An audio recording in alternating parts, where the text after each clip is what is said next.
a blasfêmia contra o Espírito Santo, o pecado que não tem perdão. Qual é o pecado que não tem perdão? Uma pessoa que cometa tal pecado pode ser salva?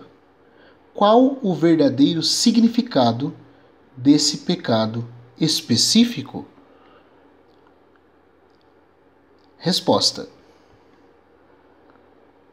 o pecado que não tem perdão é a blasfêmia contra o Espírito Santo. O diabo nunca está ocioso, e aonde quer que o Espírito Santo esteja agindo, ele também tentará agir.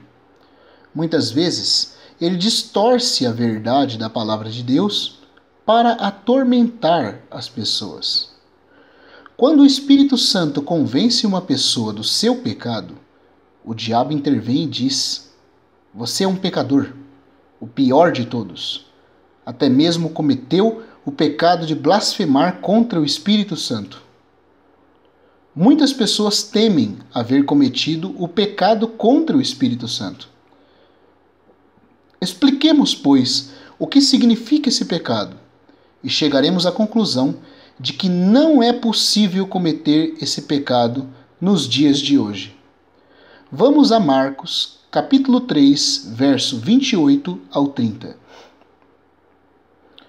O versículo 28 do capítulo 3 diz: em verdade vos digo que tudo será perdoado aos filhos dos homens, os pecados e as blasfêmias que proferirem. Que maravilhosa palavra! Parece tão bom quanto a música. Todos os pecados do mundo e todas as blasfêmias podem ser perdoados. Esta é a grande proclamação do Evangelho. Todos os pecados, graves, grandes, pequenos, leves, vis, pecados que a humanidade julga indulgentes, bem como os pecados imperdoáveis do passado, presente e até os do amanhã estão incluídos nessa promessa. Aleluia! Todos os pecados são perdoados. As blasfêmias contra Deus, as calúnias contra o Senhor, os nossos atos e todas as palavras pronunciadas contra Deus enquanto nós fomos incrédulos, de tudo somos perdoados. Não há um único pecado, nem uma única blasfêmia que não esteja pronta a ser perdoada. É isso, e é a isso que o Senhor se refere. Você não deve pensar que cometeu esse pecado imperdoável. Dizer algo que ofenda a Deus ou a Cristo não é blasfemar contra o Espírito Santo. O pecado que não é perdoado é a blasfêmia contra o Espírito Santo, não contra Cristo. Até mesmo apagar o Espírito, ou ultrajá-lo, ou resisti-lo, não é blasfemar contra ele. O versículo 29 diz: mas aquele que blasfemar contra o Espírito Santo não tem perdão para sempre, visto que é réu de pecado eterno. Este é claramente um pecado único e especial. O que significa blasfemar contra o Espírito Santo? Significa expressar palavras blasfemas contra o Espírito Santo. Mas como sabemos que esse pecado está relacionado a palavras expressas? Ora, no versículo 30 nós lemos: ele, Jesus, disse isso porque estavam dizendo: está possesso de um espírito imundo. Este pecado não é fácil de cometer hoje, como muitas pessoas pensam, pois para o cometer, a pessoa tem de ter visto o Senhor pessoalmente expulsar demônios e fazer milagres e maravilhas pelo Espírito de Deus quando ele estava na terra. E apesar desse conhecimento claro, a pessoa precisaria insistir em afirmar que o Senhor Jesus fosse possuído pelos demônios. Para que uma pessoa cometa esse pecado, então, ela deve, em primeiro lugar, ver o Senhor Jesus com seus próprios olhos. Em segundo lugar, testemunhar milagres e maravilhas entre as pessoas. Em terceiro lugar, estar ciente de modo pleno de que esta é a obra do Espírito Santo. E em quarto lugar, e ainda assim, insistir que isso é uma ação de demônios.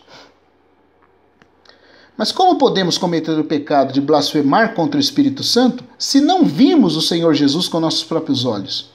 Nem o vimos fazendo milagres e maravilhas entre nós. Nem sabemos claramente que essas obras foram realizadas pelo Espírito Santo. Não temos nem a menor chance de cometer tal pecado.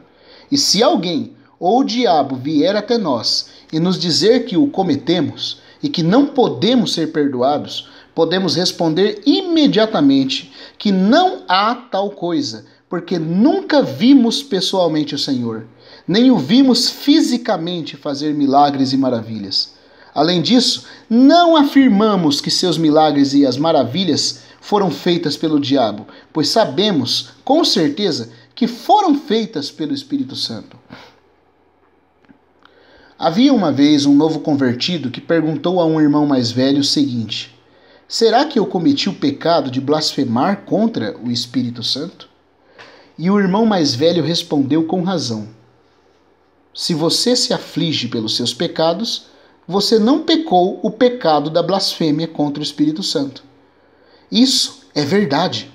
Mas devemos acrescentar uma outra coisa a essa verdade, e é a seguinte: se a pessoa não sente que pecou, nem mesmo assim ela pode ser classificada como tendo cometido o pecado de blasfemar contra o Espírito Santo.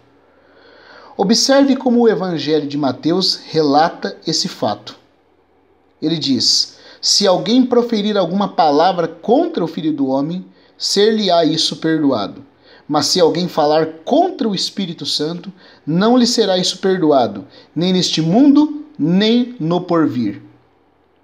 O Senhor dirigiu essas palavras aos judeus que haviam cometido o pecado do qual estamos falando. Eles viram claramente o Senhor expulsando os demônios pelo Espírito Santo, mas eles continuaram afirmando que ele expulsou demônios por Beelzebu, o príncipe dos demônios. Como a Bíblia descreve essas pessoas? Ela descreve nos seguintes termos: de sorte que neles se cumpre a profecia de Isaías, que diz: ouvireis com os ouvidos e de nenhum modo entendereis, vereis com os olhos e de nenhum modo percebereis, porque o coração deste povo está endurecido, de mau grado ouviram com os ouvidos e fecharam os olhos, para não suceder que vejam com os olhos, ouçam com os ouvidos, entendam com o coração, se convertam e sejam por mim curados. Mateus 13, verso 14 ao 15.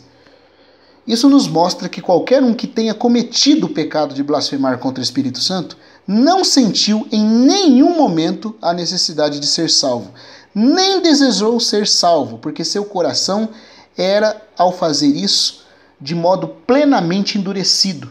Seus ouvidos ouviram pesadamente e seus olhos estavam fechados. Existem ainda duas outras passagens significativas bastante relacionadas entre si. A primeira é encontrada em Lucas, capítulo 8, verso 12, que diz: a que caiu à beira do caminho são os que a ouviram a palavra.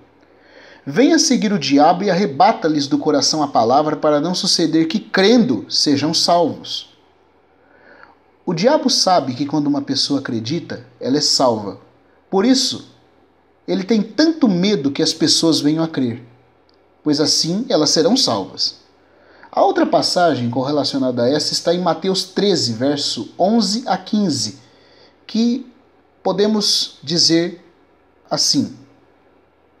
De modo resumido, diz a seguinte coisa: ao que respondeu: porque a vós outros é dado conhecer os mistérios do reino dos céus, mas àqueles, ao povo, não lhes é isso concedido. Por isso lhes falo por parábolas. Para que ele fala por parábolas? Então, alguns versículos depois lemos: para não suceder que vejam com os olhos, ouçam com os ouvidos, entendam com o coração, se convertam e sejam por mim curados. quanto àqueles que blasfemaram contra o Espírito Santo, Deus também temia que eles fossem salvos. Por isso, foi que o Senhor falou em parábolas, para que eles não se arrependessem e fossem curados. Aleluia! Crer e ser salvo é uma coisa maravilhosa. E se você crê, você não blasfemou contra o Espírito Santo.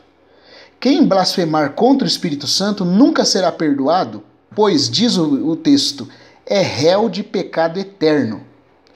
E de acordo com muitos eruditos da Bíblia, essa expressão também pode ser traduzida como: pois ele permanecerá pecando para sempre. E não receberá perdão, nem nessa era, nem no porvir, porque, de acordo com o texto, ele vai permanecer pecando para sempre. Mas como você pode pecar no inferno? Seu pior tormento ali serão os vermes e as chamas. Há sofrimento no inferno, porque não há nem sequer água para molhar a ponta do dedo. Há também as chamas da concupiscência.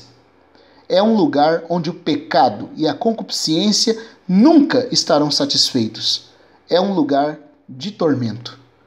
Mas podemos agradecer e louvar a Deus, pois ao estar dispostos a crer, não há pecado que nos impeça de ser salvos, porque o Senhor disse: todos os pecados serão perdoados aos filhos dos homens e todas as blasfêmias que eles proferirem. Marcos 3:28. Portanto, queridos filhos de Deus, podemos estar em paz.